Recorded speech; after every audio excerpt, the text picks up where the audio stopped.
தமிழகத்தில் முதன்முறையாக விவசாயிகள் சங்கத்தை தோற்றுவித்து தமிழக விவசாயிகளின் உரிமைக்காக போராட்டம் நடத்தி வெற்றி பெற்ற உழவர் பெருந்தலைவர் நாராயணசாமி நாயுடுவின் 40ஆம் ஆண்டு நினைவு தினத்தை முன்னிட்டு கோவை வையம்பாளையத்தில் உள்ள அவரது மணிமண்டபத்தில் அரசியல் கட்சிகளான திமுக, அதிமுக, பாஜக, காங்கிரஸ் உள்ளிட்ட பல்வேறு அரசியல் கட்சியினர் மற்றும் தமிழ்நாட்டில் உள்ள பல்வேறு விவசாய சங்கங்கள் மாலை அணிவித்து மலர் தூவி மரியாதை செலுத்தினார்கள்.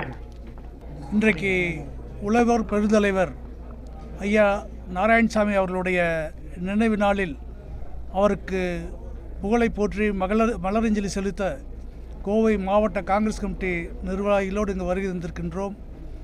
ஐயா நாராயணசாமி அவர்கள் உழவர்களுடைய விடிவெள்ளியாக, உழவருடைய பாதுகாவலராக திகழ்ந்தவர். 2 முதலமைச்சர், குறிப்பாக புரட்சித் தலைவர் எம்ஜிஆர் அவர்களும் டாக்டர் கலைஞர் அவர்களும் அவரை தேடி அவருடைய இல்லம் வந்து அவரோடு அரசியல் நிகழ்வுகளை கலந்து கொள்ளக்கூடிய அளவிற்கு அவர் விவசாயிகளுடைய மத்தியில் வலிமை பெற்றிருந்தார், ஒரு ஆதரவை பெற்றிருந்தார். அவர் மூலமாகத்தான் மிகப்பெரிய சரித்திரமாக இலவச மின்சாரம் விவசாயிகளுக்கு கிடைத்தது.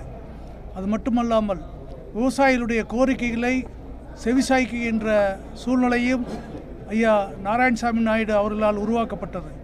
விவசாயினுடைய அமைப்புகளுக்கு மிகப்பெரிய மரியாதை உருவாக்கி தந்ததும் ஐயா நாராயணசாமி நாயுடு அவர்கள். தன்னலம் கருதாது முழுமையாக விவசாய வர்க்கத்துக்காக தன்னை அர்ப்பணித்து கொண்டவர். இந்த மண் இருக்கும் வரை அவருடைய புகழ் போற்றி இருக்கும் என்பது இந்த நேரத்தில் அவருக்கு புகழஞ்சலியாக செலுத்துகிறோம். காங்கிரஸ் கட்சியின் சார்பாக புகழஞ்சலியாக செலுத்துகிறோம். நன்றி.